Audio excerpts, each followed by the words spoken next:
Messieurs et dames, fidèles auditeurs et auditrices de VDC News Radio, bienvenue à ce flash spécial du jeudi 8 juin 2023. Un seul titre, la lettre non disante du pasteur Eternal Landry suite à son interpellation hier par les fins limiers de la DGCN suite à une dénonciation préventive relative au discours de haine, au discours de soulèvement, au discours de trouble tenu par ses partisans dans les réseaux sociaux. Analyse d'une lettre non disante dans ce journal. Le développement.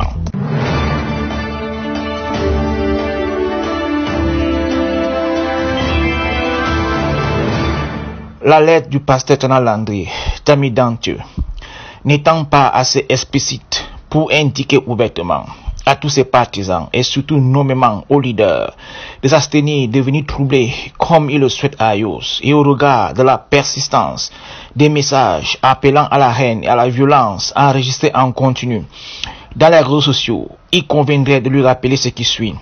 D'abord, la Bible qu'il porte et prétend enseigner aux hommes exige la soumission à l'autorité. Dans Romains chapitre 13, l'État du Cameroun, représenté à son sommet par son chef, le président Paul Biya, mendiant de la paix et attaché au vivre ensemble de tous les citoyens, qu'accompagne le gouvernement et les structures étatiques spécialisées dans la promotion du vivre ensemble et des idéaux de paix, doit être respecté. C'est l'enseignement de la Bible et la doctrine de la vraie Église de Dieu du Cameroun. Ne pas condamner ouvertement les propos, les actes de violence et de haine de ses partisans, voire les excommunier comme il sait le faire pour les autres, et ceci conformément à 1 Corinthiens 6, ou faire semblant de le faire, c'est mépriser non seulement le Seigneur Jésus-Christ et son enseignement de paix, mais défier l'autorité de l'État du Cameroun. Et a donc été interpellé par le DGCN et certainement dans un avenir très proche, par le CED chargé de la gendarmerie nationale pour les mêmes causes. Il devrait ne pas oublier que sur le plan judiciaire, il n'est qu'en liberté provisoire sous caution pour des motifs avérés de profanation de lieux de culte, de pose illégale de scellés, abus de confiance, destruction de biens, etc. et poursuivi pour coups et blessures aggravés à Douala, au commissariat central numéro 2. Seul palmarès si lugubre pour un ministre des cultes appelle deux observations. Première observation, l'action ou la complicité avec ses partisans pourrait le conduire illico presto en détention définitive.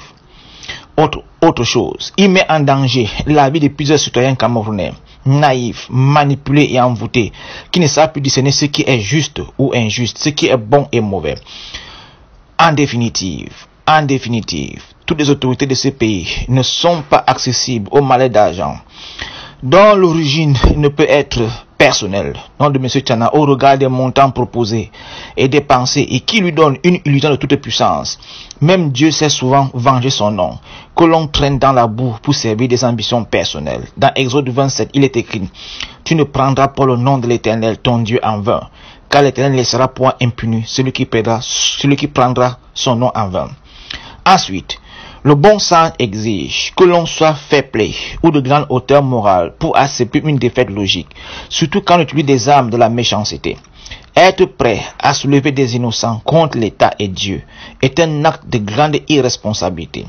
Notez bien, une équipe éveillée continue d'enregistrer sur les réseaux sociaux tous les messages appelant à l'insurrection, à la haine et au trouble, ici et à Ios, et ils seront transmis aux autorités compétentes en temps opportun.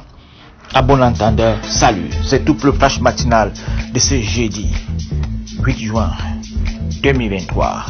Restez attachés à votre chaîne VDC News Radio.